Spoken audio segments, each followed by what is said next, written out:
Welcome to the Boulder Strip, Vegas's forgotten second strip, where time stopped somewhere around 1979. While tourists drop thousands on the main strip, this gritty stretch of Boulder Highway tells a completely different story about what Vegas really looks like when the cameras stop rolling.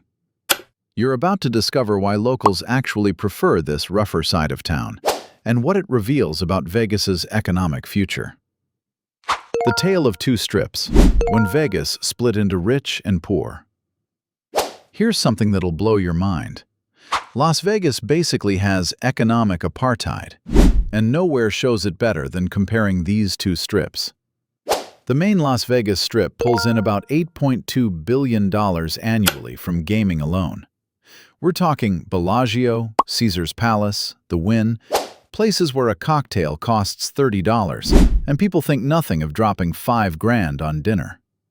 Every square foot is designed to extract maximum dollars from international high rollers and convention crowds. The average visitor there spends $827 per trip, not counting their hotel. Now drive 15 minutes east to Boulder Highway, and you've entered Vegas's working-class underbelly. The Boulder Strip stretches along what used to be the main route to Hoover Dam, and man, it shows its age. Picture smoky casinos with carpets from the Carter administration, motels charging $39 a night, and parking lots so empty you could film a zombie movie without clearing anyone out. But here's what's fascinating. This strip actually predates much of what tourists think of as Vegas.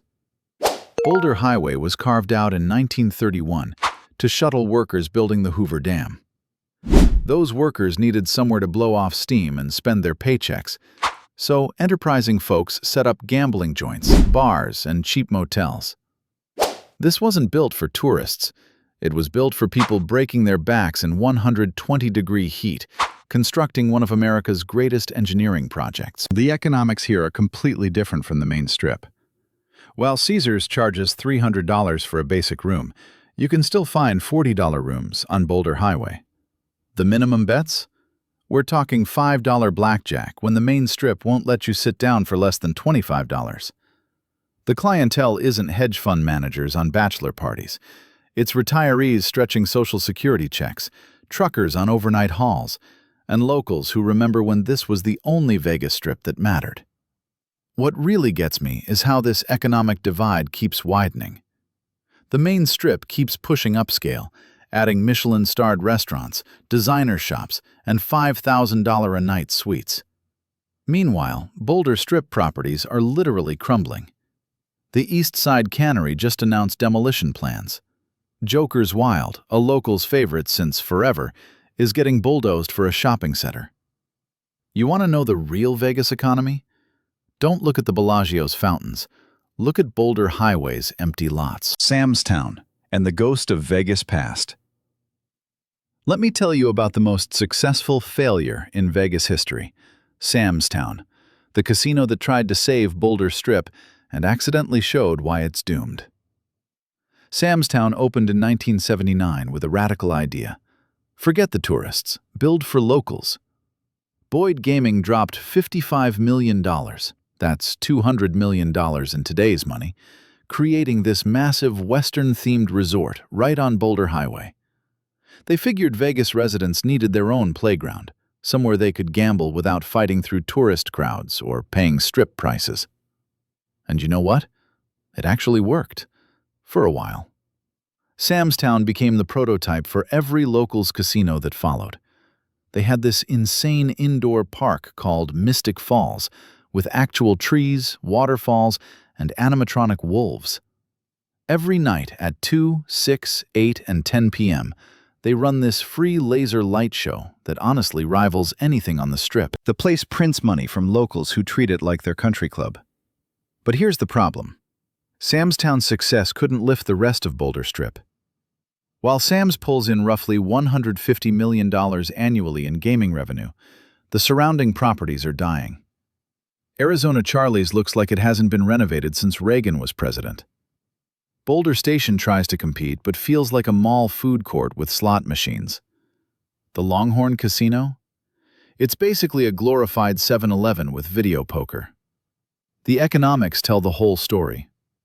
Sam's Town's average customer is 58 years old, has a household income under $50,000, and lives within 10 miles.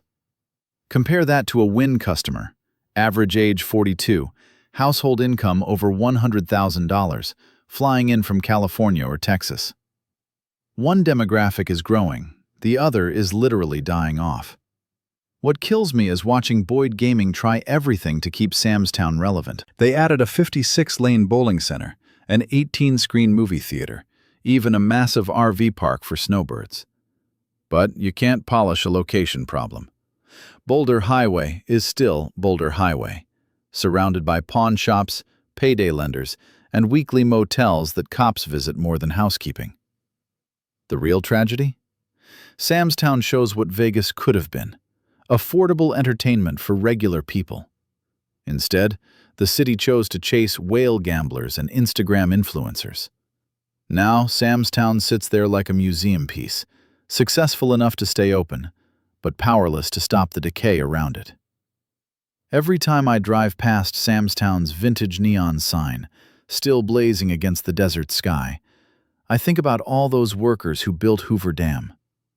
They'd probably recognize this Vegas more than the Strip's version. Crime, drugs, and the dark reality nobody talks about.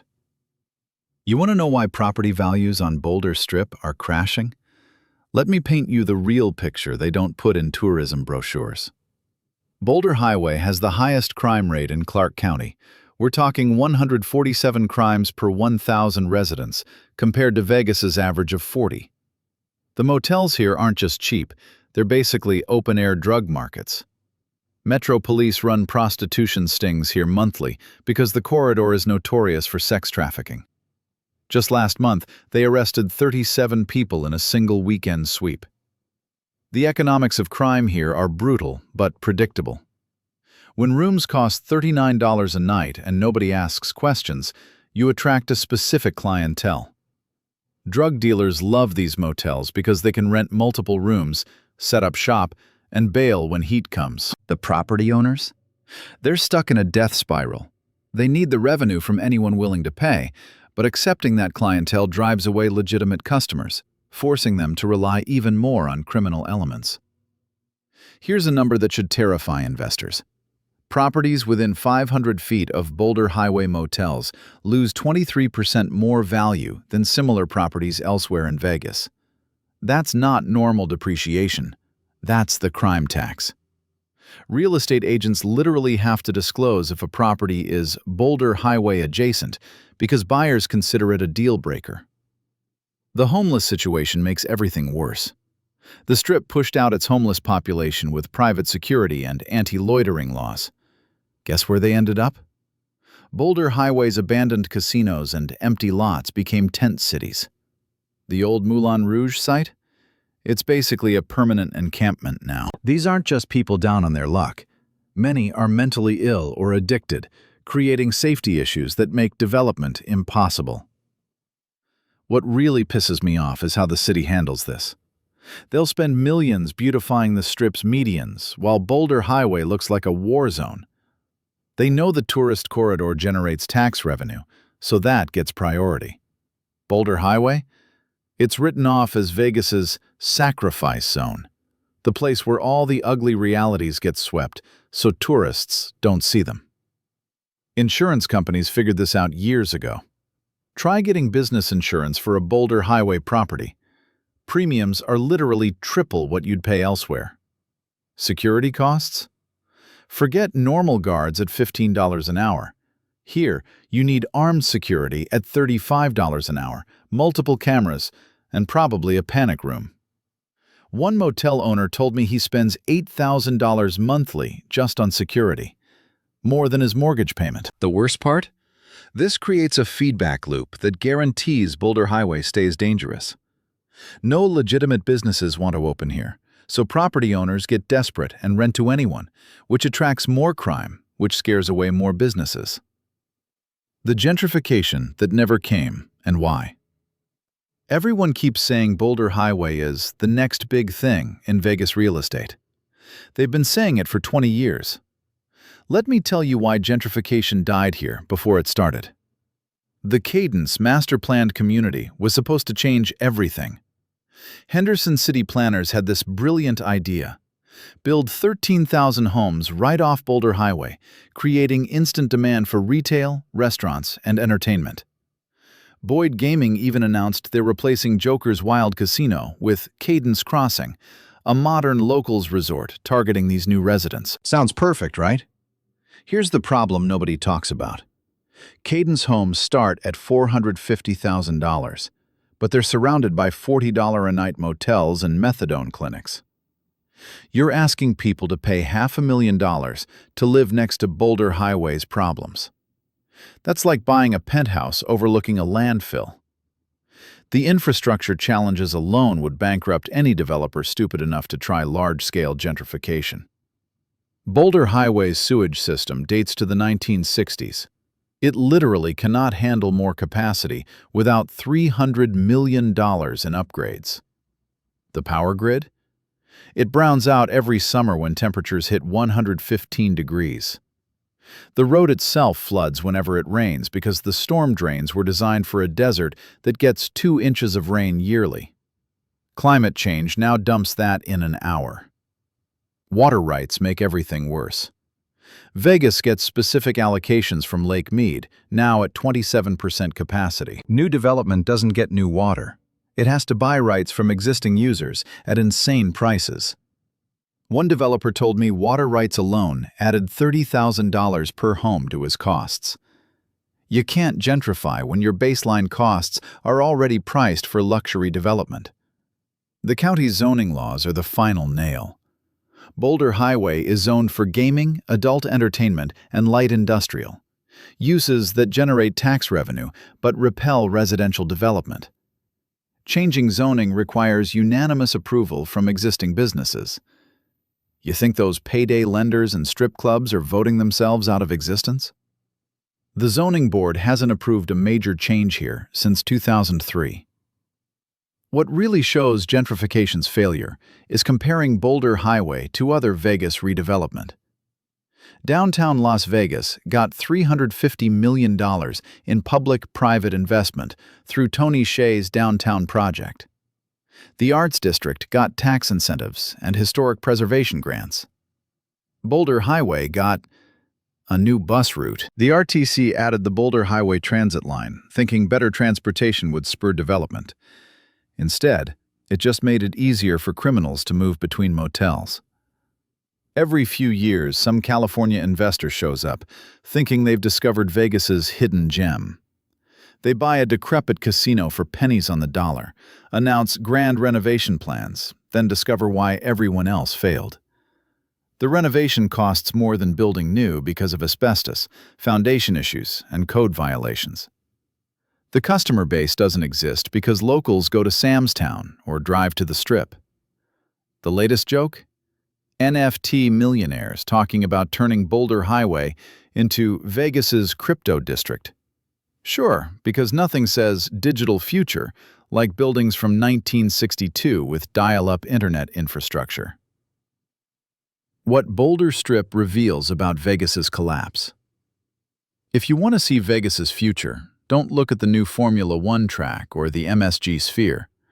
Look at Boulder Highway's empty casinos. This stretch of abandoned dreams is the canary in Vegas's economic coal mine. Vegas built its entire economy on a fantasy that people will always have disposable income for gambling. Boulder Highway proves what happens when that fantasy meets reality. The working-class gamblers who kept these casinos alive? They're broke. Inflation hit 9%, rent doubled, and suddenly that $100 they used to blow on slots goes to groceries.